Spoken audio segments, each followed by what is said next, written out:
Hello guys, welcome back. एक बार फिर से आपका स्वागत है हमारे इस चैनल पे। दोस्तों, आज की वीडियो के अंदर हम जो क्वेश्चन करने वाले हैं वो लास्ट 30 क्वेश्चन पार्ट 1 के अंदर हमने किए हैं, जो पीएचडी कॉमर्स का जो बेसिकली पेपर मेरे पास है। अगर आपने लास्ट पार्ट नहीं देखा, उसके अंदर क्वेश्चन 1 से 30 तक हमने डिस्कस किए थे विथ डिटेल एक्सप्लेनेशन, तो वो वीडियो पहले जाके आप लोग देख सकते हैं। और ये जो क्वेश्चन पेपर है ये है आपका 2019 का कुमाऊं यूनिवर्सिटी नैनीताल का कॉमर्स के पीएचडी के एंट्रेंस का पेपर ये है। 2020 का मैं लास्ट ईयर ही मैं डाल चुका हूँ, 2020 के अंदर ही मैंने वो सॉल्व करवा के अपने चैनल पर डाल दिया था। उसकी अलग से प्लेलिस्ट भी मैंने बना दी है, तो इसकी भी प्लेलिस्ट आपको मिल जाएगी, जिसमें आपको अलग अलग पार्ट्स में ये वीडियो कंप्लीट सोल्यूशन के साथ आपको मिल जाएगी। तो अगर आपने अभी तक नहीं देखा है तो प्लेलिस्ट चेक कीजिए, चैनल पे जाके प्लेलिस्ट मिल जाएगी आपको, PhD commerce solved question paper. तो आप वहाँ पे आप फाइंड आउट आप कर सकते हैं। चलिए स्टार्ट करते हैं आज के जो क्वेश्चन है उनको। आज का जो पहला क्वेश्चन है वो आपका इंडिफरेंस कर्व का क्वेश्चन है। इसके अंदर आपको एक तरह की ग्राफ आपको दिया हुआ है और आपसे पूछा गया है इसके अंदर कि कंज्यूमर्स की इक्विलिब्रियम कौन से पॉइंट पे यहाँ पे होने वाली है। देखिए, जो ग्राफ को हम अगर ध्यान से देखते हैं तो इसके अंदर हमारे पास दो इंडिफरेंस कर्व इसके अंदर हैं, इंडिफरेंस कर्व 1 और 2, और बजट लाइन आपको दी गई है जो कि कुछ ये आपकी स्ट्रेट बजट लाइन आपके साथ में है। ठीक है, तो देखिए, जब भी हम इक्विलिब्रियम की बात करेंगे, कंज्यूमर्स के इक्विलिब्रियम की, वहाँ पे उस पॉइंट पे इक्विलिब्रियम होगा जहाँ पे आपका जो इंडिफरेंस कर्व है उसकी जो एक तरह से आप शेप कह सकते हैं वो आपके बजट लाइन के बराबर में हो जाती है।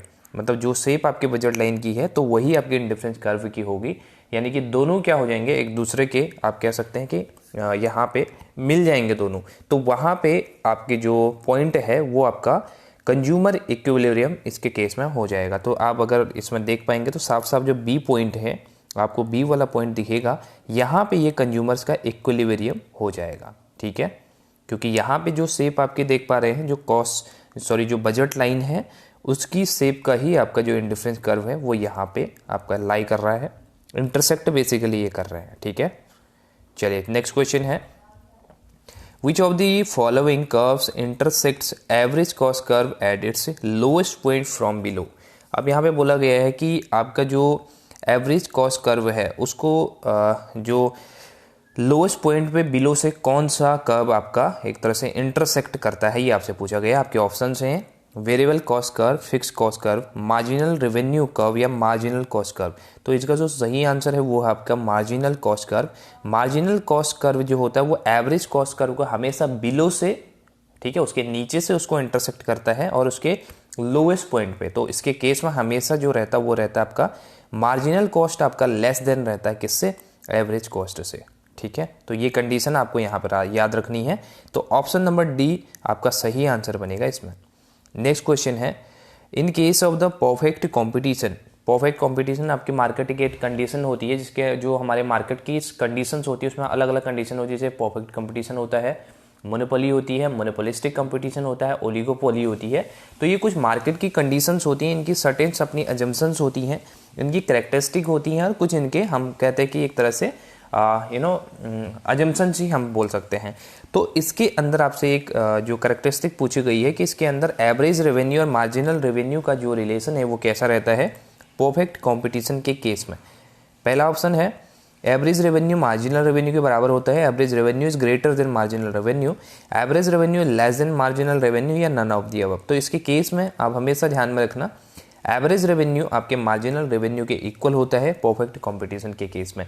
अब इसका क्या रीजन है, इसका रीजन ये है क्योंकि इसमें यहाँ पे आप देख पाएंगे कि प्राइस वेरी नहीं करता है इसके अंदर। परफेक्ट कंपटीशन में हम ये अजम्पशन लेके चलते हैं कि हमारे जो प्रोडक्ट का प्राइस है वो सभी सेलर के पास में बराबर है, क्योंकि परफेक्ट कंपटीशन के केस में जो फर्म होती हैं, जो मार्केट में जो फर्म है वो एक तरह से प्राइस टेकर होती है, ना कि प्राइस मेकर। जबकि मोनोपोली के केस में जो फर्म होती है वो प्राइस मेकर होती है, राइट। तो यहाँ पे जो प्राइस डिसाइडेड होता है वो होता है मार्केट फोर्सेस के बेसिस पे, जैसा डिमांड एंड सप्लाई के बेसिस पे यहाँ पे जो प्राइस है उसका डिसीजन यहाँ पे लिया जाता है। तो कुल मिला के जो प्राइस है वो यहाँ पे सेम रहता है। तो एवरेज रेवेन्यू बराबर हो जाएगा आपके मार्जिनल रेवेन्यू के परफेक्ट कंपटीशन के केस में। नेक्स्ट क्वेश्चन है, in short run a monopoly firm. अब यहाँ पे देखिए अलग अलग हमारे पास फर्म की टाइम ड्यूरेशन होती है, जैसे शॉर्ट रन होता है, लॉन्ग रन भी हमारे पास होता है। तो शॉर्ट रन की बात की गई है और मोनोपोली मार्केट के बारे में बात की गई है। तो उसमें क्या है, किस तरह का प्रॉफिट ये अर्न करती हैं जो मोनोपोली फर्म होती हैं। नॉर्मल प्रॉफिट अर्न करती हैं, इनका लॉस होता ही नहीं, या अर्न्स अब नॉर्मल प्रॉफिट या ऑल ऑफ दी अबव। तो देखिए जब भी हम शॉर्ट रन की बात कर रहे हैं मोनोपोली के केस में, तो इसमें इनको सिर्फ नॉर्मल प्रॉफिट ही ये कमा पाती हैं, जिनको हम इकोनॉमिक प्रॉफिट भी यहाँ पे बोलते हैं। बट जब लॉन्ग टर्म की बात आएगी तो लॉन्ग टर्म के अंदर ये आपका एब नॉर्मल प्रॉफिट यहाँ पे गेन करते हैं। ठीक है, तो इस चीज़ को आपको ध्यान में रखना है। तो इसका आंसर जो हो जाएगा सही वो हो जाएगा option number A, earns normal profit in the case of short run. Next question है, which of the following is an input device in a computer. ये तो काफ़ी इजी क्वेश्चन है। इनपुट और आउटपुट डिवाइस आप लोग पढ़ते हैं कंप्यूटर के केस में। इनपुट डिवाइस मतलब जिसमें हम कमांड देते हैं और वो कंप्यूटर पे वो कमांड हम लोग अपनी तरफ से कमांड देते हैं। बट जो आउटपुट होता है उसके अंदर कंप्यूटर से कमांड हमारे पास आती है, यानी कि हमें रिफ्लेक्ट होती है चीज़ें। तो जैसे आप यहाँ पे एग्जाम्पल देख पाएंगे, मॉनिटर होता है, मॉनिटर पे हमें चीज़ें दिखती है, यानी कि वो आउटपुट का एक तरह से डिवाइस है। प्रिंटर में आप लोग क्या देते हो, कमांड देते हो, और प्रिंट होके जो बाहर निकलता है वो प्रिंटर से निकलता है। तो ये प्रिंटर भी आपका आउटपुट डिवाइस है।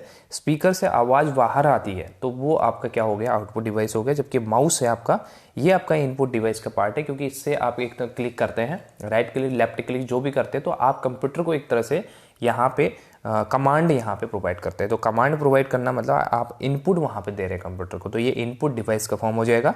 Option number D is going to be right answer. चलिए नेक्स्ट क्वेश्चन हमारे पास है, रिटर्न ऑन इन्वेस्टमेंट ROI जिसको बोलते हैं, ये कंप्यूट किया जाता है on share holders investment, on working capital, on fixed asset, on current assets. अब देखिए यहाँ पे जो रिटर्न ऑन इन्वेस्टमेंट है वो होता क्या है बेसिकली। देखिए रिटर्न ऑन इन्वेस्टमेंट का मतलब है जो भी आपका इन्वेस्टर है वो जो पैसा इन्वेस्ट कर रहा है उस पर उसको कितना यहाँ पे प्रॉफिटेबिलिटी हो रही है, यानी कि उसको कितना गेन उस पर हो रहा है, उसको हम रिटर्न ऑन इन्वेस्टमेंट बोलते हैं। तो ऑब्वियस सी बात है, रिटर्न ऑन इन्वेस्टमेंट किस पे कंप्यूट किया जाएगा, जो शेयर होल्डर्स की इन्वेस्टमेंट है उस पर कंप्यूट किया जाएगा कि जो पैसा इन्वेस्ट किया गया है तो उस पर कितनी रिटर्न आपको यहाँ पे मिली हुई है। तो ऑप्शन नंबर ए इस केस में सही आंसर बन जाएगा। नेक्स्ट क्वेश्चन है, the term fund as uses in the fund flow statement means. अब यहाँ पे देखिए जो फंड फ्लो स्टेटमेंट और कैश फ्लो स्टेटमेंट, दो चीज़ें हम यहाँ पे पढ़ते हैं। फंड फ्लो स्टेटमेंट के अंदर फंड की बात होती है, जबकि कैश फ्लो के अंदर हम लोग कैश एंड कैश इक्विवेलेंट की बात करते हैं।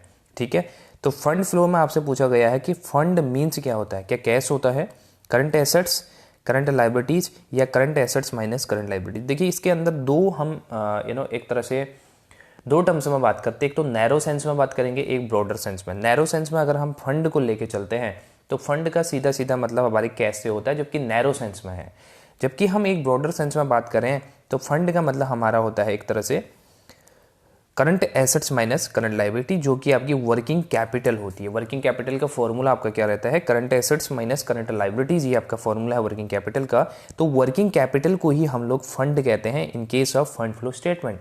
जबकि कैश फ्लो का भी थोड़ा मैं बता दूं, कैश फ्लो के अंदर हम कैश एंड कैश इक्विवेलेंट दो चीज़ों को लेते हैं, और कैश इक्विवेलेंट के अंदर हमारी तीन चीज़ें काउंट होती हैं। कौन कौन सी, एक तो देखिए कैश तो हमारी ऑब्वियस सी बात आता है, दूसरा कैश एट बैंक भी हमारा आता है, और तीसरा मार्केटेबल सिक्योरिटी जो होती हैं वो भी इसके अंदर कैश एंड कैश इक्विवेलेंट में इंक्लूड की जाती है in case of cash flow statement. But यहाँ पे हमें फंड फ्लो का पूछा गया है, तो उस केस में आंसर आपका सही बनेगा option number D, current assets minus current liabilities. चलिए नेक्स्ट क्वेश्चन है, the formula use for calculating margin of safety. अब यहाँ पे देखिए मार्जिन ऑफ सेफ्टी का फॉर्मूला यहाँ पे पूछ लिया गया है। अब जो ये फॉर्मूले होते हैं इसके अंदर एक फॉर्मूले से ही बहुत सारे फॉर्मूले निकल के आते हैं। जैसे आपसे पूछा जा सकता है पीवी रेशियो का, आपसे पूछा जा सकता है बीईपी ब्रेक इवन पॉइंट का, और इसके अलावा आपसे पूछा जा सकता है ये मार्जिन ऑफ सेफ्टी का। तो यहाँ पे मार्जिन ऑफ सेफ्टी का फॉर्मूला पूछा गया है। तो मार्जिन ऑफ सेफ्टी का जो फॉर्मूला होता है वो आपका होता है प्रॉफिट को जो आप डिवाइड करते हैं पीवी रेशियो से, तो ये आपके पास क्या निकल के आएगा, मार्जिन ऑफ सेफ्टी आपके पास निकल के आती है। देखिए अब यहाँ पे अगर क्वेश्चन एग्जामिनेशन में हो सकता है कि इस बार आपका आ जाए पीवी रेशियो का, तो पीवी रेशियो को आप क्या करेंगे, यहाँ पे आप इसको ट्रांसफर कर देंगे और एमओएस आपका यहाँ पे चला जाएगा। तो फॉर्मूला बन जाएगा profit divided by MOS in case of PV ratio. अगर आपसे पीवी रेशियो पूछा तो इस तरह से आप फॉर्मूले को एक तरह से ट्रांसफ़र करके किसी भी डिजिट को निकाल सकते हैं, चाहे प्रॉफिट है, चाहे एमओएस है, चाहे पीवी रेशियो है, किसी को भी आप कैलकुलेट कर सकते हैं। तो ऑप्शन इसके अंदर बनेगा आपका answer option number A, profit divided by PV ratio is called margin of safety which is MOS. चलिए नेक्स्ट क्वेश्चन है इकोनॉमिक ऑर्डर क्वांटिटी। ये जो इकोनॉमिक ऑर्डर क्वांटिटी है वो क्या होती है, आपसे पूछा गया है। कॉस्ट ऑफ एन ऑर्डर होती है, cost of stock, reorder level होता है या ऑप्टिमम ऑर्डर साइज। देखिए यहाँ पे जो ये आपका इकोनॉमिक ऑर्डर क्वांटिटी, इसको ईओक्यू भी बोला जाता है। ईओक्यू को बोला जाता है ऑप्टिमम ऑर्डर साइज, यानी कि कितना ऑर्डर आपको प्लेस करना है एक टाइम पे। तो ये आपका होता है इकोनॉमिक ऑर्डर क्वांटिटी, और इसका जो फॉर्मूला होता है, इसका फॉर्मूला भी आता है एग्जामिनेशन के अंदर, ये इंपॉर्टेंट है, इसकी कैलकुलेशन भी पूछी जाती है। तो इसका जो फॉर्मूला होता है वो कुछ ऐसा होता है, √2 into you into P divided by S. तो ये फॉर्मूला आपके पास ईओक्यू का होता है, तो इसको आप एक बार चेकआउट कर सकते हैं। चलिए नेक्स्ट क्वेश्चन है a limited forfeited 100 shares of ₹10 is ₹3.50 per share paid up, it can be reissued at maximum. अब देखिए यहाँ पे जो कंडीशन है वो है आपकी फॉरफीचर ऑफ शेयर का। इसके अंदर क्या था, 100 शेयर्स थे, 100 शेयर्स में से ₹10 का एक शेयर यहाँ पे था। उसमें से जो शेयर्स हैं वो जो 100 शेयर्स थे उनको यहाँ पे फॉरफिट कर लिया गया। फॉरफिट क्यों किया गया होगा, क्योंकि उसने पेमेंट नहीं की होगी। ठीक, अब यहाँ पे उसने पेमेंट 10 में से कितनी कर दी है, आप देख पाएंगे 3.50 की वो ऑलरेडी पेमेंट कर चुका है। ठीक, और जो आपका बचा हुआ है 6.50 अमाउंट, ये इसने यहाँ पे पेमेंट करने में ये असमर्थ हो गया, यानी कि ये कैपेबल नहीं है उसको पेमेंट करने में। तो उस केस में उसके शेयर को फॉरफिट कर लिया गया। तो जो ₹3.50 है, यानी कि 3.50 रुपये है, ये भी इस केस में फॉरफिट कर लिया गया होगा। उसके बाद उसको रीइश्यू किया जाता है, जो भी सीएस को फॉरफिट कर लिया जाता है तो उस सीएस को फॉरफिट करने के बाद रीइश्यू भी किया जाता है, यानी कि दोबारा पब्लिक को यहाँ पे ऑफर किया जाता है एट ए डिस्काउंटेड रेट।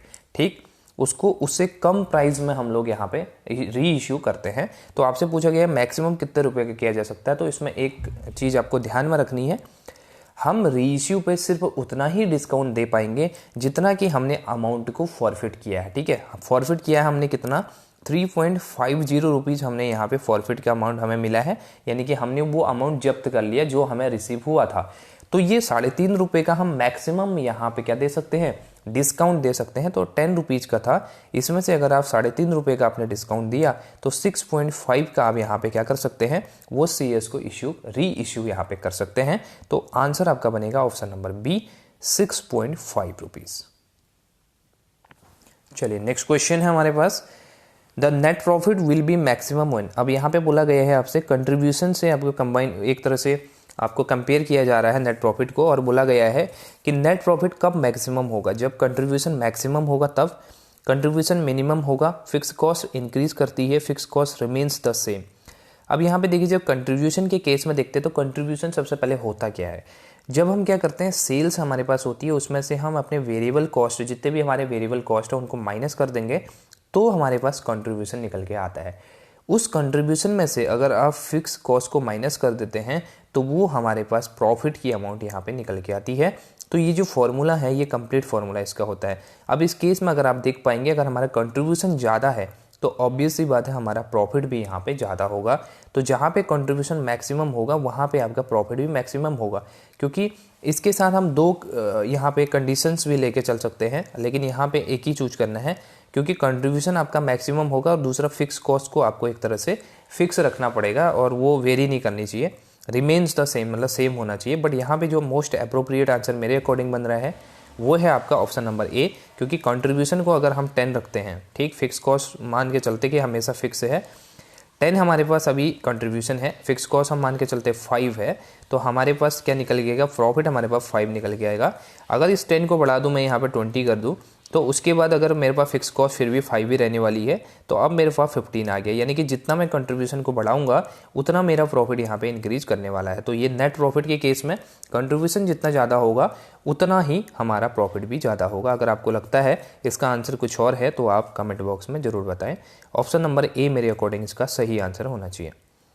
नेक्स्ट क्वेश्चन है, which of the following is not external source of fund. अब यहाँ पे देखिए, जब भी हमारे पास सोर्सेज की बात आती है फंड की, जब भी हम क्या करते हैं, एक तरह से हम कैपिटल का अरेंजमेंट करते हैं तो हमारे पास कुछ सोर्सेज होते हैं फंड कैपिटल को अरेंज करने के लिए। कुछ हमारे पास इंटरनल सोर्स होते हैं, कुछ हमारे पास एक्सटर्नल सोर्स के पार्ट होते हैं। एक्सटर्नल सोर्सेज में क्या आते हैं पहले उसको डिस्कस कर लेते हैं। हमारे पास देखिए जो हमारे पास इक्विटी है वो हमारा एक्सटर्नल का पार्ट है। इक्विटी के अंदर दोनों चीज़ें आ गई। मैं इक्विटी शेयर होल्डर की बात नहीं कर रहा हूँ। इक्विटी बोला तो इक्विटी के अंदर आप प्रेफरेंस शेयर्स भी ले सकते हैं और इक्विटी शेयर्स भी आप इंक्लूड करेंगे।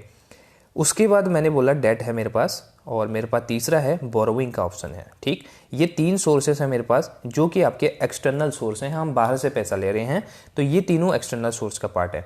बट एक इंटरनल सोर्स का पार्ट होता है जिसको हम रिटेन्ड अर्निंग बोलते हैं। अगर आप लोगों ने सुना होगा तो रिटेन्ड अर्निंग आपका इंटरनल सोर्स का पार्ट होता है, इंटरनल सोर्स ऑफ फाइनेंस का पार्ट होता है। तो इसके केस में अगर आप देखेंगे लास्ट वाला तो ट्रेडिंग प्रॉफिट आफ्टर टैक्स, जो भी आपने टैक्स के बाद में आपके पास बचा है जिसको हम बोलते हैं अर्निंग आफ्टर टैक्स, EAT इसको बोला जाता है। तो इस केस में जो EAT है वही आपका क्या रहेगा, एक तरह से जो आपने रिटेन करके रखा हुआ अपने बिजनेस के अंदर उस पैसे को, तो ये आपका इंटरनल सोर्स है। इसको आप अपने बिजनेस के अंदर लगाएंगे तो ये इंटरनल सोर्स ऑफ फाइनेंस आपके लिए यहाँ पे हो जाएगा। ठीक है, तो option number D is going to be right answer. चलिए next question, secret reserves are created by. अब यहाँ पे देखिए जो रिजर्व्स होते हैं हमारे पास अलग अलग तरह के रिजर्व्स होते हैं। जनरल रिजर्व्स भी होते हैं, स्पेसिफिक रिजर्व भी होते हैं, और साथ में सीक्रेट रिजर्व भी हमारे पास होते हैं। तो सबसे पहले सीक्रेट रिजर्व आपका होता क्या, देखिए हमारे पास जो कंपनी की सिचुएशंस होती हैं, एक तरह से आप ये मान के चल सकते हैं कि कुछ कंपनी अपनी ऐसी सिचुएशंस को पब्लिक को दिखाती हैं, ऐसी कंडीशन पब्लिक को दिखाती है जो एक्चुअल में उनकी होती नहीं है। वो पब्लिक को एक तरह से पुअर कंडीशन आपको शो करेंगी, बट जो रियल में उसकी कंडीशन है वो उतनी पुअर नहीं होती है। बेसिकली ये टैक्टिक कब यूज की जाती है, ये तब की जाती है जब आप कंपटीशन ज़्यादा, आपके कंपटीशन में आप खेल रहे हैं, जो कॉम्पिटिटिव लेवल का जो मार्केट है उसको टैकल करने के लिए ये सिचुएशन यहाँ पे क्रिएट की जाती है।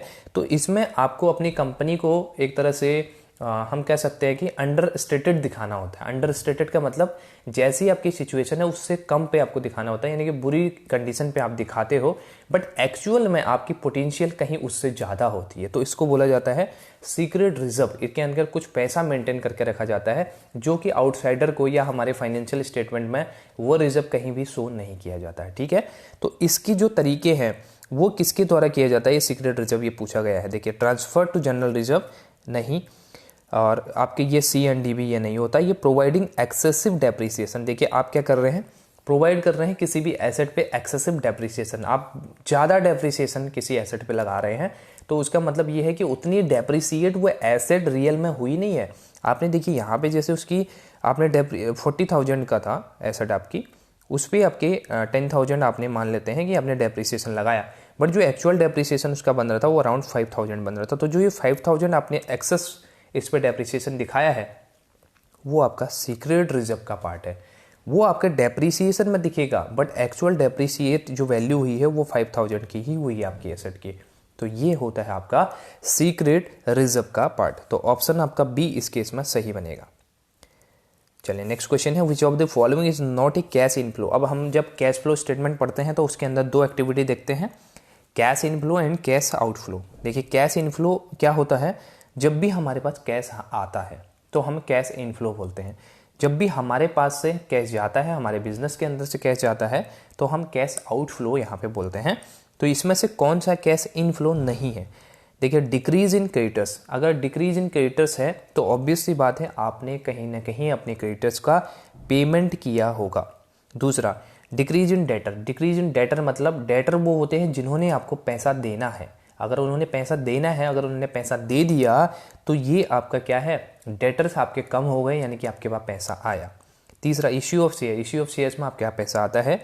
और sale of fixed asset. Fixed asset को आप बेच रहे हो तो उससे भी आपके पास पैसा आता है। तो ये आपका इनफ्लो है। इश्यू ऑफ शेयर्स भी आपका इनफ्लो है। डिक्रीज इन डेटर भी आपके पास एक तरह से इनफ्लो का पार्ट होता है, या इसके अंदर डिक्रीज इन डेटर्स को हम एक तरह से मान के चलेंगे कि इनमें किसी प्रकार का कोई फ्लो होता ही नहीं है। पहली बात तो क्योंकि एक साइड अगर आपके डेटर्स कम हो रहे हैं तो दूसरे साइड आपका कैश बढ़ रहा है, तो जो नेट इफेक्ट है वो आपका जीरो रहता है। ये क्वेश्चन एक बार एग्जामिनेशन में पूछा गया है कि इसमें से कौन सा ऐसा है जिसके अंदर किसी प्रकार का फ्लो नहीं हो रहा है। अगर आपके पास दोनों ही जो हम मान के चलते हैं कि ट्रांजैक्शन करंट नेचर की हैं तो नो फ्लो ऑफ फंड होगा इस केस में। जैसे डेटर से पैसा मिलना है तो डेटर हमारे पास थे, बाई चांस मैं मान लेता हूँ हमारे पास 40,000 के डेटर थे और पहले मेरे पास कैश था 10,000 रुपये का, ठीक है, ये मेरे पास इनिशियल में है पहले। उसके बाद होता क्या है, 20,000 के मुझे डेटर से पैसा मिल जाता है तो मैं प्लस कैश में 20,000 कर दूंगा। अब मेरे पास टोटल जो कैश हो गया वो 30,000 हो गया, ठीक है ना, और जो डेटर हैं वो 20,000 से कम हो गए तो यहाँ पे 20 हो गया। तो अब देखो पहले भी कितना था, टोटल एसेट जो करंट एसेट्स थी वो मेरे पास 50,000 की थी, अब भी मेरे पास जो बची है वो 50,000 ही है। तो यहाँ पे किसी प्रकार का कोई फ्लो नहीं हुआ है। फ्लो मतलब आपके पास एसेट इंक्रीज होनी चाहिए थी, आपके करंट एसेट्स बढ़नी चाहिए थी, बट यहाँ पे तो 50,000 पहले थी तो 50,000 अभी भी है, तो ये नो फ्लो ऑफ फंड होता है। बट यहाँ पे आपसे पूछा गया नहीं है तो उस केस में आपका डिक्रीज इन क्रेडिटर वाला आंसर सही हो जाएगा, क्योंकि क्रेडिटर्स में कब डिक्रीज होगा, जब आप उनका पेमेंट कर दोगे। अगर पेमेंट करोगे तो आपके बिजनेस के अंदर से कैश जाएगा, ठीक है। तो ऑप्शन नंबर ए इस केस में सही आंसर आपका बन जाएगा। नेक्स्ट क्वेश्चन है, from investors point of view the cost of capital. अब कॉस्ट ऑफ कैपिटल के क्या होती है, बेसिकली ये एक आपका आप मान सकते हो कि हर्डल रेट इसको बोलते हैं, डिस्काउंटेड रेट इसको बोलते हैं। कॉस्ट ऑफ कैपिटल का मतलब ये है कि जो कैपिटल आपने अपने बिजनेस के लिए एक्वायर की है उसके बदले में जो आप एक तरह से उनको एक तरह से रिटर्न देते हो उनको, उसके बदले में आप इंटरेस्ट आप एक तरह से समझ लो, अगर आप डेट लेते हो तो उसका इंटरेस्ट क्या है, एक तरह से कॉस्ट ऑफ कैपिटल है। और उसी तरह से आप ये समझ सकते हैं कि उसके बदले में जो पैसा हमने लिया अपने बिजनेस के लिए, उसके बदले में जो रिटर्न एक्सपेक्ट करता है हमारा इन्वेस्टर, तो उसको बोलते हैं कॉस्ट ऑफ कैपिटल, जो हमें पे करनी पड़ती है। उसके लिए दो पॉइंट ऑफ व्यू बनेंगे, एक तो बिजनेसमैन का बनेगा और दूसरा बनेगा इन्वेस्टर का। अब इन्वेस्टर के पॉइंट ऑफ व्यू से कॉस्ट ऑफ कैपिटल क्या है, कॉस्ट ऑफ कैपिटल उसके लिए है यील्ड ऑफ कैपिटल सैक्रिफाइस, क्योंकि उसने सैक्रिफाइस की है कैपिटल को और उसके बदले में जो यील्ड उसे मिल रहा है, यानी कि जो उसे रिटर्न मिल रहा है, जो उसे प्रॉफिट मिल रहा है, जो उसे गेन मिल रहा है, वही उसका क्या है, कॉस्ट ऑफ कैपिटल है। अगर इन्वेस्टर के पॉइंट ऑफ व्यू की जगह यहाँ पे आएगा बिजनेसमैन के पॉइंट ऑफ व्यू से या बिजनेस के पॉइंट ऑफ व्यू से, तो वो उसके लिए एक तरह का एक्सपेंस होता है, ठीक है। चलिए नेक्स्ट क्वेश्चन है, if equity share capital is 1 lakh rupees, preference share capital is 25,000 and debt capital is rupees 25,000, it will be called as. अब यहाँ पे देखिए ये कैपिटल स्ट्रक्चर का बेसिकली आपको दिया गया, कैपिटल स्ट्रक्चर का सिचुएशन। तो इसके अंदर आपसे बोला गया है कि कौन सी सिचुएशन है आपको पहचानिए, लो गियरिंग है, हाई गियरिंग है, नॉर्मल गियरिंग या नन ऑफ द अबव। अब पहले समझना है कि गियरिंग का मतलब क्या होता है। गियरिंग का मतलब होता है कि आपने कितना डेट लिया हुआ है। अगर आपने डेट, और देखिए जो मैंने बात करी थी थोड़ी देर पहले आपसे सोर्स ऑफ कैपिटल की, तो सोर्स ऑफ कैपिटल के अंदर हमारे पास डेट भी था और साथ में इक्विटी भी था, ये दोनों थे। तो अगर हमने ज़्यादा डेट लिया है तो उस केस में हमारी फर्म ज़्यादा गियरिंग वाली फर्म है, हाई गियरिंग फर्म है। अगर कम डेट लिया है, ज़्यादा इक्विटी लिया है, तो इसका मतलब कम गियरिंग वाली फंड है, लो गियरिंग है। तो यहाँ पे अगर आप देख पाएंगे 1 लाख तो आपकी इक्विटी का पार्ट है और यहाँ पे जो आपका डेट का पार्ट है ओनली 25,000 है, तो ये लो गियरिंग का आपका होता है। तो ऑप्शन नंबर ए आपका सही हो जाएगा, क्योंकि इसके अंदर हमने डेट का पोर्शन कम रखा हुआ है, तो ये लो गियरिंग का फॉर्म होता है। उसके बाद जो नेक्स्ट क्वेश्चन है वो है the effect of the plug back of the profit will B. अब यहाँ पे प्लगिंग बैक का मतलब होता है, प्रॉफिट को प्लगिंग बैक करने का मतलब होता है कि बिजनेस के अंदर कुछ प्रॉफिट को रिटेन करना। एक तो जब हमारे पास प्रॉफिट हो जाएगा तो हम उसका क्या कर सकते हैं, या तो हम अपने बिजनेस के अंदर उसको रिटेन करके रख सकते हैं, या तो हम एज अ डिविडेंड अपने शेयर होल्डर के बीच में उसको बांट सकते हैं। तो अगर हमने रिटेन करके लगा मतलब प्लग बैक हमने उसको कर लिया है, वही चीज़ यहाँ पे कही गई है। इफेक्ट क्या हो सकता है प्लग बैक करने का प्रॉफिट को। अब यहाँ पे देखिए अलग अलग सिचुएशन दी गई है, जो आपने बिजनेस में पैसा रिटेन करके रखा है उसका क्या इफेक्ट होगा ये पूछा गया है। ये availability of the fund for development, बिल्कुल ठीक है, आपके डेवलपमेंट के लिए फंड आपके पास आ जाएगा। दूसरा increase in value of CS, तीसरा increase in earning per CS and dividend per CS, या ऑल ऑफ द अबव। देखिए यहाँ पे जो डिविडेंड की थ्योरी होती है, अगर उनको थ्योरी को आपने पढ़ा है तो उसके अंदर हमारे पास थ्योरी में ये कहा जाता है कि अगर आप बिजनेस के अंदर पैसा रिटेन करके रख रहे हैं, जब भी आपका जो इसमें ये कंडीशन रहती है कि अगर आपका R is greater than KE होता है, तो इस केस में हम 100% रिटेंशन करते हैं। यानी कि कोई भी हम ग्रोथ फर्म के केस में पूरा पैसा अपने जो फर्म है उसके अंदर, अपने कंपनी के अंदर हम रिटेन करके रखते हैं। रिटेन करने का मतलब ये होता है कि हमें अच्छी अपॉर्चुनिटी मिलेगी जहाँ से हमें अच्छा रेट ऑफ रिटर्न मिल सकता है रादर देन डिस्ट्रीब्यूटिंग डिविडेंड। अगर हम देखिए, किसी भी फर्म का जो अल्टीमेट ऑब्जेक्टिव होता है, किसी भी कंपनी का जो अल्टीमेट ऑब्जेक्टिव होता है वो क्या होता है, हमारी जो शेयर होल्डर्स हैं उनकी वेल्थ को मैक्सिमाइज करना। शेयर होल्डर की वेल्थ को मैक्सिमाइज करना, ये किसी का भी फर्म का, जो हम कहते हैं कंपनी का अल्टीमेट ऑब्जेक्टिव होता है। तो उसके केस में कंपनी चाहती है कि हम डिविडेंड ना देकर, अगर हमें कहीं पे अपॉर्चुनिटी मिल रही है कि हम इन्वेस्टमेंट कर पा रहे हैं और वहाँ से हमें अच्छा रिटर्न मिल पा रहा है, तो हम डिविडेंड क्यों बांटेंगे। अगर हम डिविडेंड के तौर पे दे रहे हैं 12% डिविडेंड, बाई चांस हम यहाँ पे दे रहे हैं और कहीं से हमको रिटर्न अच्छा मिल रहा है और उसके बाद हम वहाँ इन्वेस्ट करके अगर 14% डिविडेंड आपको दे सकते हैं, तो ऑब्वियस सी बात है हम यहाँ पे रिटेन करेंगे और इन्वेस्ट करेंगे पैसा और 14% के हिसाब से आपको देंगे। तो अल्टीमेट ऑब्जेक्टिव ये इसका रहता है। तो पहला तो ऑप्शन सही है, फंड आपके पास है डेवलपमेंट के लिए। दूसरा, increase the value of the share. बिल्कुल वैल्यू ऑफ द शेयर्स भी आपकी बढ़ जाएगी, क्योंकि अगर आपके पास अपॉर्चुनिटी है, अपॉर्चुनिटी मतलब जहां से आपको अच्छे रिटर्न मिल रहे हैं वहां पे करेंगे, तो आपके पास जो शेयर्स की वैल्यू है वो भी आपकी मार्केट वैल्यू आपकी इंक्रीज होगी। तीसरा, इंक्रीज इन अर्निंग पर शेयर एंड डिविडेंड पर शेयर, ये भी आपका इंक्रीज होगा। तो ऑल ऑफ दी अबव आपका सही आंसर बनेगा इसके केस में। जो नेक्स्ट क्वेश्चन है 48th वाला क्वेश्चन, इसको मैं अभी स्किप कर रहा हूँ, इसमें मुझे थोड़ा सा डाउट है, तो इसका मैं नेक्स्ट वाले स्लाइड में आपको करवा दूंगा। चलिए फिर नेक्स्ट क्वेश्चन है हमारे पास, पे बैक पीरियड मीन्स। पे बैक पीरियड आपका बेसिकली ये कैपिटल बजटिंग का एक टूल है जो आपका पे बैक पीरियड है। इसके अंदर बेसिकली बात की जाती है कि जो पैसा आपने आज इन्वेस्ट किया है वो पैसा आपको कितने टाइम पीरियड में आपको रिकवर हो जाएगा। जैसे मैंने बोला कि मैंने 10 लाख रुपीज़ आज इन्वेस्ट कर लिए, ये पैसा मैंने इन्वेस्ट कर लिया और मैंने बोला कि 10,000 रुपीज़ मुझे हर साल यहाँ पे मिलेंगे, तो मैं सीधा सीधा बोल सकता हूँ कि 10 ईयर्स के अंदर ये 1 लाख रुपए मुझे यहाँ पे मिल जाएगा। 10 साल के अंदर मैं ये पैसा अपना रिकवर यहाँ पे कर लूँगा। ठीक, तो ये होता है हमारा पे बैक पीरियड। अब यहाँ पे पे बैक पीरियड का मतलब आपसे पूछा गया है, period in which payment is to be made, नहीं। Period in which payment is to be received, नहीं। Period in which amount of the investment is received, yes. Option number C आपका सही होगा। जो भी इन्वेस्टमेंट आपने करी है वो इन्वेस्टमेंट आपको कितने टाइम पीरियड में रिकवर हो जा रही है, that is your payback period. चलिए नेक्स्ट क्वेश्चन है, take our all wealth our great works and factories but leave our organisation with us, we will reestablish our self in a few years, this statement of. यहाँ पे देखिए एक statement दी गई थी, इसको आप पढ़ सकते हैं। इसका मैं सीधा एग्जाम वो आपको दिखा रहा हूँ, आंसर वो है option number D. Andrew Carnegie ने ये बोला था कि हमारी जब सभी वेल्थ ले लो, सभी हमारे जो काम है वो ले लो, फैक्ट्रीज ले लो, बट हमारी ऑर्गेनाइजेशन को हमसे मत छीनो। अगर आप ऑर्गेनाइजेशन को हमारे साथ रहने देंगे तो कुछ ही साल में जो चीज़ आपने ली है सब कुछ हम दोबारा स्टेब्लिश कर लेंगे। ये चीज़ यहाँ पे बोली गई थी। उसके बाद है आपके पास हॉर्थन studies were conducted on the employees of. अब यहाँ पे देखिए हॉर्थन स्टडीज की गई थी, एक अध्ययन किया गया था। इसको किया गया था आपके सबसे पहले तो वेस्टर्न इलेक्ट्रिक कंपनी में जो एम्प्लॉय हैं उन पे किया गया था।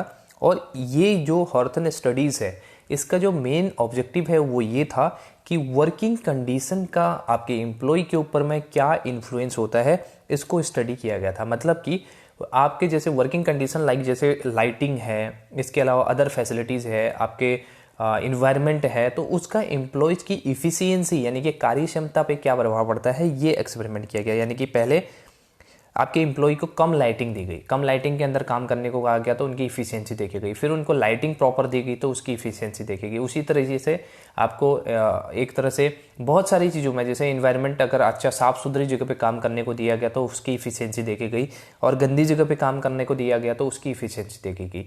तो ये पूरा एक्सपेरिमेंट था। इसका जो मोटिव था यही था कि जो वर्क का इन्वायरमेंट है वो एक एम्प्लॉय के लिए बहुत इंपॉर्टेंट होता है और उसकी इफिशियंसी उस पर बहुत सारी डिपेंड करती है। तो यही इसका मोटिव था। नेक्स्ट क्वेश्चन है हमारे पास, in which stage the production life cycle, LPC की बात की गई है। A producers achieves highest level of profits by milking the brand. अब यहाँ पे देखिए जो एलपीसी की बात है इसके अंदर हमारे पास अलग अलग स्टेजेस होती हैं।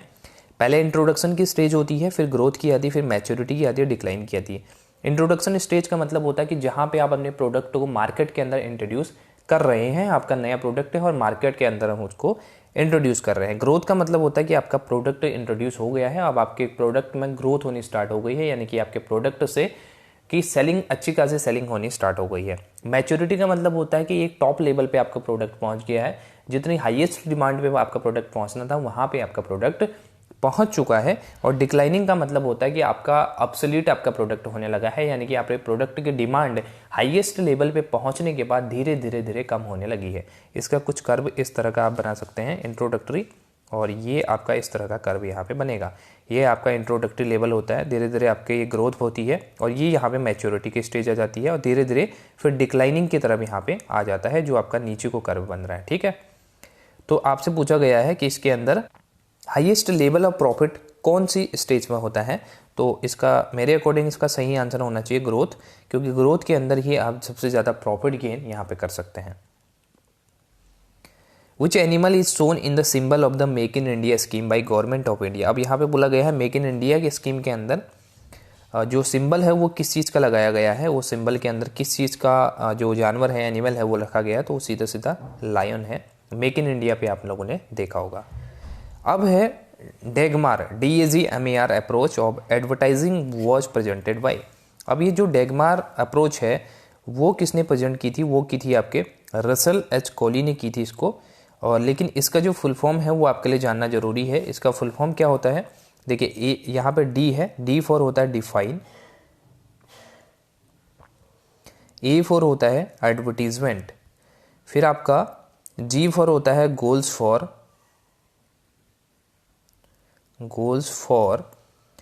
एम फॉर होता है मेजरिंग,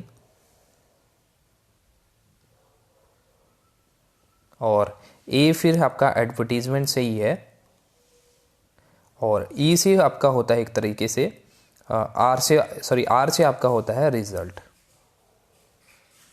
तो इसका जो फुल फॉर्म हो गया वो क्या हो गया, define advertising goals for measuring advertising result. ये आपका इसका फुल फॉर्म होता है, इसको आपको ध्यान में रखना है। तो इसको किसने दिया था, रसल एच कॉली ने इसको एक तरह से प्रोपाउंड किया था इस अप्रोच को।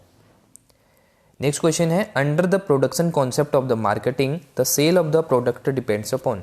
यहाँ पे बोला गया है कि आपके पास कॉन्सेप्ट अलग अलग होते हैं जब भी प्रोडक्ट की बात आती है। कुछ हमारे पास मार्केट जैसे सेलिंग का कॉन्सेप्ट होता है, कुछ मार्केटिंग का होता है, कुछ प्रोडक्शन का होता है, तो इनकी अलग अलग अप्रोच होती है बेसिकली। तो प्रोडक्शन कंसेप्ट के अंदर क्या बोला गया है कि सेल ऑफ प्रोडक्ट किस पे डिपेंड करती है, आपकी क्वालिटी पे, अवेलेबिलिटी पे, सेल पे या प्रमोशन पे। तो प्रोडक्शन के अंदर आपको बोला जाता है अवेलेबिलिटी पे, इस पे ध्यान दिया जाता है। पहली चीज़ तो इसमें बोला जाता है कि आपको लो कॉस्ट पे प्रोडक्ट को आपको अवेलेबल कराना है। दूसरी चीज़ है प्रोडक्ट जितना डिमांड है उतनी आपको अवेलेबिलिटी होनी चाहिए। लो कॉस्ट का कॉन्सेप्ट इसमें दिया गया नहीं है, ऑप्शन नहीं दिया गया। तो दूसरा आपका होता है अवेलेबिलिटी, जो सही आंसर बनेगा वो आंसर आपका बन जाएगा option number P.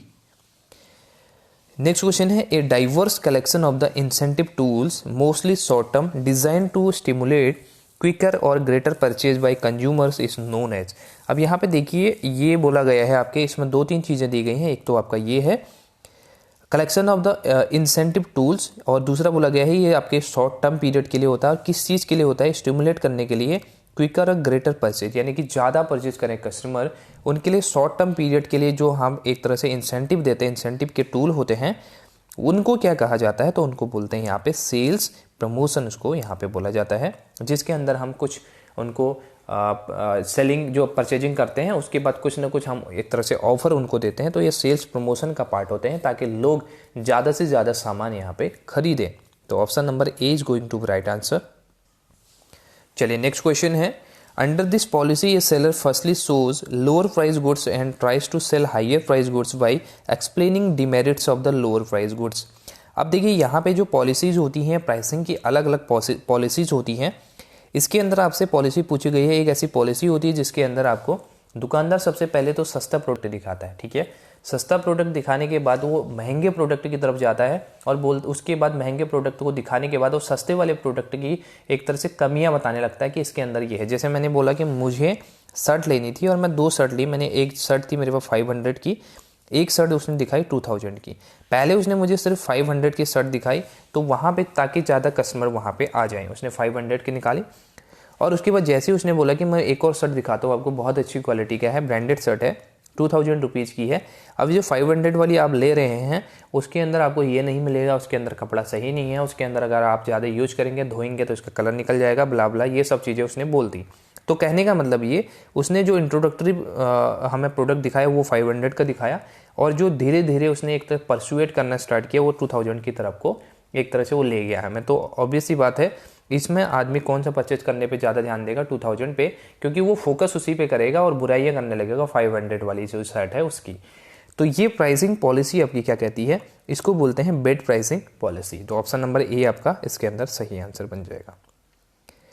Next question है, direct marketing is an example of dash channel. अब देखिए डायरेक्ट मार्केटिंग का क्या मतलब होता है, हमारे पास मार्केटिंग के अलग अलग चैनल्स होते हैं, इसके अंदर एक डायरेक्ट मार्केटिंग का कॉन्सेप्ट होता है। डायरेक्ट मार्केटिंग के अंदर आपका एक तरह से 0 लेवल ऑफ चैनल्स होते हैं, इसके अंदर कोई चैनल नहीं होता है। जहाँ पे आप मैन्युफैक्चर कर रहे हैं वहीं से आप उनको सेल आउट करना स्टार्ट करते हैं। जैसे कुछ चीज़ें फैक्ट्री में बन रही है तो फैक्ट्री से ही डायरेक्ट कस्टमर उनको परचेज करके ले जा रहे हैं, मतलब इंटरमीडिएटरीज का कोई रोल इसके अंदर नहीं होता है। इंटरमीडिएटरी किसको बोलते हैं, जो हमारे एक तरह से होल सेलर होते हैं। होल सेलर हो गए, आपके रिटेलर हो गए, ये आपके मध्यस्थ होते हैं, हिंदी में मध्यस्थ बोलते हैं, इंटरमीडिएटरी जिनको बोला जाता है। तो इनका जो काम होता है ये इसके अंदर खत्म हो जाता है जब हम डायरेक्ट मार्केटिंग अप्रोच को यूज करते हैं। तो ये चैनल जो आपके हैं, लेवल जो आपके हैं, इसके अंदर 0 लेवल होता है। तो ऑप्शन नंबर ए आपका सही आंसर है। नेक्स्ट क्वेश्चन है, which cell of the growth share matrix of the BCG shows a business that operates in high growth market but have low relative market share. अब देखिए यहाँ पे जो BCG मैट्रिक्स बनता है ना, BCG मैट्रिक्स के अंदर 4 चीज़ें होती हैं। एक तो आपका होता है स्टार, एक आपका होता है क्वेश्चन मार्क, एक आपका होता है कैश काउ, और एक आपका होता है डॉग। ये 4 चीज़ें होती हैं। कौन कौन सी? पहला होता है स्टार, दूसरा आपका होता है क्वेश्चन मार्क, तीसरा होता है कैश काउ, और चौथा होता है डॉग। अब ध्यान देने वाली बात ये है, स्टार के अंदर आपके पास मार्केट ग्रोथ भी हाई होती है, साथ ही आपके जो मार्केट शेयर है वो भी हाई होता है। इसके अंदर दोनों ही हाई होता है आपका, किसके अंदर? स्टार के अंदर। स्टार के अंदर आपका दोनों हाई होता है, मार्केट शेयर भी और मार्केट ग्रोथ भी दोनों हाई होता है। इस चीज़ को पहले आपको ध्यान में रखना है। उसके बाद सीधे हम डॉग पे आते हैं। डॉग में मार्केट शेयर भी लो होता है, मार्केट ग्रोथ भी लो होती है। तो ये दोनों एक दूसरे के कॉन्ट्राडिक्टरी हो गए हैं, ये बात को आपको ध्यान में रखना है। स्टार के अंदर दोनों हाई हैं, मार्केट भी हाई है, मार्केट शेयर भी हाई है, मार्केट ग्रोथ भी हाई है। बट डॉग के अंदर मार्केट शेयर भी लो है और मार्केट की ग्रोथ भी लो है। अब आते हैं कैश काउ पे। कैश काउ के अंदर आपके पास मार्केट शेयर्स तो बहुत ज़्यादा होता है बट मार्केट ग्रोथ आपके पास कम होती है, यानी कि हाई होता है मार्केट का आपका शेयर, बट जो ग्रोथ होती है, मार्केट ग्रोथ आपकी लो होती है in case of cash cow. और जो आपका बचता है क्वेश्चन मार्क के अंदर आपके पास मार्केट शेयर कम होता है बट मार्केट में आपके पास ग्रोथ यहाँ पे बहुत होती है। तो आपसे जो आंसर पूछा गया है वो यही पूछा गया आपसे कि हाई ग्रोथ मार्केट होती है बट आपके पास मार्केट शेयर कम है। तो ये जो पार्ट है आपका वो आपका क्वेश्चन मार्क का आंसर बनता है, क्योंकि क्वेश्चन मार्क के अंदर आपके पास क्या होता है, हाई मार्केट ग्रोथ होती है बट लो मार्केट शेयर होता है। जबकि कैश काउ में इसका उल्टा होता है, उनके पास हाई मार्केट शेयर होता है बट लो मार्केट ग्रोथ होती है। तो आंसर बनेगा option number A which is question mark. आज का जो लास्ट क्वेश्चन है वो ये है, buyers who demand the deepest discount and highest services they know the alternative suppliers and are ready to switch at the slightest dissatisfaction are called. अब यहाँ पे देखिए कुछ ऐसे कस्टमर्स होते हैं जो क्या करते हैं, हाईली डिमांड करते हैं डिस्काउंट की, और अगर अल्टरनेटिव से उनको पता होते हैं, अगर डिस्काउंट आपने दिया तो ठीक है, नहीं दिया तो वो सीधे दूसरे सेलर पे स्विच कर जाते हैं, यानी कि छोटी सी बात पे वो एक तरह से दूसरे सेलर के पास में चले जाएंगे। तो ये किस तरह के बायर्स होते हैं ये आपसे पूछा गया है। प्रोग्राम्ड बायर्स होते हैं, रिलेशनशिप या ट्रांजैक्शन या बार्गेन हंटर। तो इसका जो सही आंसर है मेरे अकॉर्डिंग इसका बार्गेन हंटर होना चाहिए, क्योंकि बार्गेन हंटर्स वे लोग होते हैं जो हैवी डिस्काउंट की यहाँ पे मांग करते हैं, और ये एक तरह से एक ब्रांड, एक जो सेलर है उस पर लॉयल नहीं होते हैं। अगर इनको एक सेलर के पास से अच्छा खासा डिस्काउंट नहीं मिलता है तो ये दूसरे सेलर के पास में स्विच हो जाते हैं। जबकि प्रोग्राम्ड बायर क्या होते हैं आपके, प्रोग्राम्ड बायर बेसिकली आपके एक तरह से वो बायर होते हैं जो रूटीन एक तरह से रूटीन में आपकी बाइंग करते हैं हर दिन, या ऐसे कह सकते हैं आप रूटीन बाइंग, तो वो ये प्रोग्राम्ड बायर होते हैं। रिलेशनशिप बायर आपके वो बायर होते हैं जो आपकी दुकान के प्रति, आपके शॉप, आपके बिजनेस के प्रति, आपके बेसिकली हम ओवरऑल बात करें तो जो बायर्स के प्रति होते हैं, सेलर्स के प्रति होते हैं, एक तरह से बहुत ज़्यादा लॉयल होते हैं। अगर आप उनको हाई प्राइस भी उनसे चार्ज करोगे तो भी आप इसे वो परचेस करेंगे। इसको बोलते हैं रिलेशनशिप बायर। तो आई होप इसको ये क्लियर हो गया होगा आपको। बार्गेन हंटर्स, इसका सही आंसर मेरे अकॉर्डिंग होना चाहिए। सो गाइज, ये थे आज के जो 30 क्वेश्चंस थे। आई होप इसमें आपको काफ़ी कुछ समझ में आया होगा। अगर कोई डाउट है तो डाउट आप कमेंट बॉक्स में पूछ सकते हैं, और मेरा व्हाट्सएप नंबर भी मैंने आप लोगों को दिया हुआ है। अगर आपको कुछ भी डाउट होता है तो उस पर आप व्हाट्सएप कर सकते हैं। मेरा नंबर है 8394948137। इस पर कोई कॉल ना करें, ओनली आप व्हाट्सएप पे मैसेज छोड़ दें, मुझे जब भी टाइम हो मैं आपको रिप्लाई कर दूंगा। Thank you so much for watching. अगर चैनल पर नए हैं तो चैनल को सब्सक्राइब करना ना भूलें, और वीडियो पसंद आती है तो लाइक करना ना भूलें। Take care, bye bye.